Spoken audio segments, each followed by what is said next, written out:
Hariom Umanand ma'am Om Shanti ma'am ओम ज्ञान ma'am, आप सभी दर्शकों का हमारे चैनल पर स्वागत है।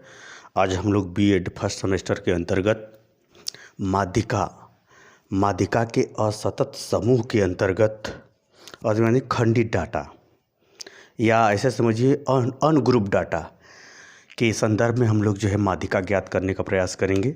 माध्यिका क्या होती है? पूरे समूह के अंदर मध्य का स्थानीय मान, मध्य में जो स्थान पड़ेगा उसका जो मूल्य होगा वही माध्यिका कहलाता है। ये सब अर्थ बताया जा चुका है। जैसे सवाल ये है कि लड़कों का प्राप्तांक ये है जो है 40 नंबर पाने वाले 4 छात्र, 35 नंबर पाने वाले 2 छात्र, 42 नंबर पाने वाले 6 छात्र और 25 नंबर पाने वाले 8 छात्र, 30 नंबर पाने वाले 4 छात्र, 26 नंबर पाने वाले 5 छात्र, 24 नंबर पाने वाले 6 छात्र। अब इसका क्या करना है? माध्यिका ज्ञात करना है। तो आप कैसे माध्यिका ज्ञात करेंगे? तो जैसे आप जानते हैं कि आंकड़ों को क्या करते हैं, आरोही या अवरोही क्रम में लगाते हैं। तो चलिए हम लोग इसको किस क्रम में लगाते हैं? अवरोही क्रम में ही लगा लेते हैं। तो फिर से इसको हम लोग एडजस्ट करेंगे। तो प्राप्तांक लिखते हैं, अवरोही क्रम में लगाते हैं। अवरोही, पहले बड़ा उससे छोटा करते जाएंगे हम लोग। सबसे बड़ा क्या है? 42 है। ये संख्या हो गई छात्रों की, इसको यफ बोलते हैं। और ये जो प्राप्तांक हो जाएगा इसको यक से भी बोल सकते हैं। तो 42 पाने वाले 6 छात्र, फिर उसके बाद 40 पाने वाले 4 छात्र, फिर उसके बाद 35 नंबर पाने वाले 2 छात्र, फिर उसके बाद है 30 नंबर पाने वाले 4 छात्र, फिर उसके बाद है 26 नंबर पाने वाले 5 छात्र और फिर उसके बाद 25 नंबर पाने वाले 8 छात्र और 24 नंबर पाने वाले 6 छात्र। जैसे हमने बताया कि हमें इसमें जब तक यन यानी संख्या कितनी है ये ज्ञात करना ज़रूरी होता है। आपको पिछली वीडियो में बता चुका हूँ कि जब आवृत्तियों को जोड़ते हैं तो संख्या पता चल जाता है। क्यों पता चल जाता है? कि आवृत्तियाँ जो हैं समेशन ऑफ फ्रीक्वेंसी आवृत्तियाँ संख्या को बताती हैं कि यह घटना या यह व्यवहार कितनी बार दोहराया गया है या कितने लोगों द्वारा किया गया है। इसीलिए आवृत्तियों को जोड़ते हैं तो संख्या ज्ञात हो जाती है। पहले संख्या ज्ञात करते हैं। 6 4 10, 10 2 12, 12 4 16, 16 5 21, 21 8 29, 29 6 35। यन बराबर हमारा हो गया 35। जैसे मैंने बताया था कि इसमें हम जब स्थानीय मान ज्ञात करते हैं तो मीडियन बराबर होता था MDN बराबर, हमने क्या बताया था? n + 1/2। अब सम होगा तो अलग, विषम होगा तो अलग। तो विषम वाला डायरेक्ट आता था, सम वाले में एक स्टेप बढ़ जाता था। तो इसमें ये कैसी संख्या है? विषम संख्या है। तो आराम से हो जाएगा 35 धन 1/2 बराबर क्या हो जाएगा? 36 18 आएगा। कितना आएगा? 18।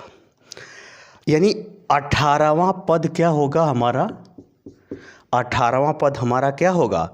मीडियन होगा। अब 18वां पद कैसे ज्ञात होगा ये जानना जरूरी है। यहाँ 18वां पद कौन सा होगा यह ज्ञात करने के लिए हम लोगों को संचयी बारंबारता, कैसी? कुमुलेटिव फ्रीक्वेंसी, संचयी बारंबारता ज्ञात करना पड़ता है। संचयी बारंबारता या कुमुलेटिव फ्रीक्वेंसी। तो वो सिंपल सा तरीका है। वो क्या है? सिंपल सा तरीका है। तो इसमें हमेशा याद ध्यान रखिएगा, जब कुमुलेटिव फ्रीक्वेंसी ज्ञात की जाती है तो इसमें क्रम से क्या होता है? आवृत्तियों को जोड़ के लिखना पड़ता है। क्रम से आवृत्तियों को क्या करना पड़ता है? जोड़ के लिखना पड़ता है। और किस क्रम से जोड़ के लिखना पड़ता है ये ध्यान रखना होगा। जिधर छोटे से बड़े की ओर बढ़ेंगे ये शर्त है, इसका ध्यान रखिएगा। कुमुलेटिव फ्रीक्वेंसी ज्ञात करते समय छोटे से बड़े की तरफ हम लोग आवृत्ति को क्या करते हैं? जोड़ते हैं, तब सही होगा। बड़े से छोटे की तरफ नहीं जोड़ेंगे, इसका ध्यान रखिएगा। यानी कुमुलेटिव फ्रीक्वेंसी में छोटे मान से बड़े मान की ओर हम लोग क्या करते हैं? बढ़ते हैं, बढ़ते हुए जोड़ते हैं, बढ़ते हुए क्या करते हैं? जोड़ते हैं। अब देखिए यहाँ पर सिंपल तरीका, 6 के पहले तो कोई आवृत्ति है नहीं इसलिए 6 का 6 हो जाएगा।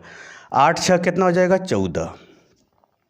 14 5 19 और 19 4 23, 23 2 25, 25 4 29, 29 6 35।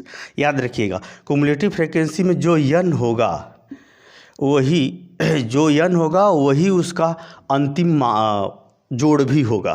तो 35 यहाँ 35 यहाँ, इसका मतलब जोड़ हमारा सही है। इसका विशेष ध्यान रखिएगा आपकी कुमुलेटिव फ्रीक्वेंसी में छोटे मान से बड़े मान की ओर आवृत्तियों को एक दूसरे से जोड़ के प्रदर्शित करते हैं। तो अब हमको इसमें देखना है कि 18वां पद किस में आ रहा है। देखिए 18वां पद हमारा इसी में आ रहा है, यानी 14 से 19 के बीच। 14 तो ऑलरेडी इसकी अंतिम सीमा है।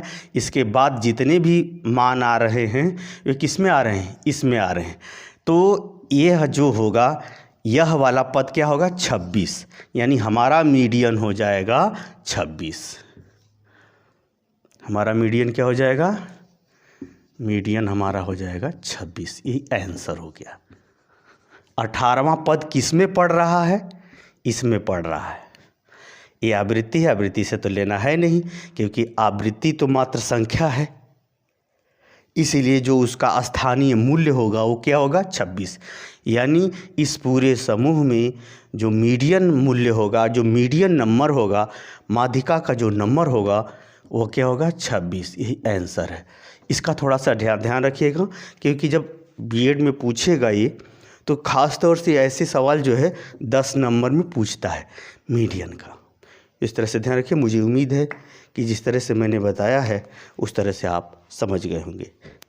देखिए यन का यहाँ ध्यान रखिएगा, ये कैसी संख्या है, सम संख्या है, इसलिए विषम संख्या, इसलिए आराम से हल हो गया। अगर वो सम संख्या होती तो जो भी आता मान उसमें डबल स्टेप करते, दोनों पद को लेते। अगर एक ही में पड़ जाता तो वही मूल्य रहता दोनों पद। अगर दोनों अलग अलग होता तो फिर उसको जो है औसत निकाल करके हम लोग लगाते। तो मुझे उम्मीद है कि आप इसे समझ गए होंगे। हो सकता है सम वाला भी कभी ले करके बताऊं तो भी जो है उसको भी बताने का प्रयास करूँगा। मुझे उम्मीद है कि आप समझ गए होंगे। समझ गए हैं तो कमेंट बॉक्स में ज़रूर बताइए।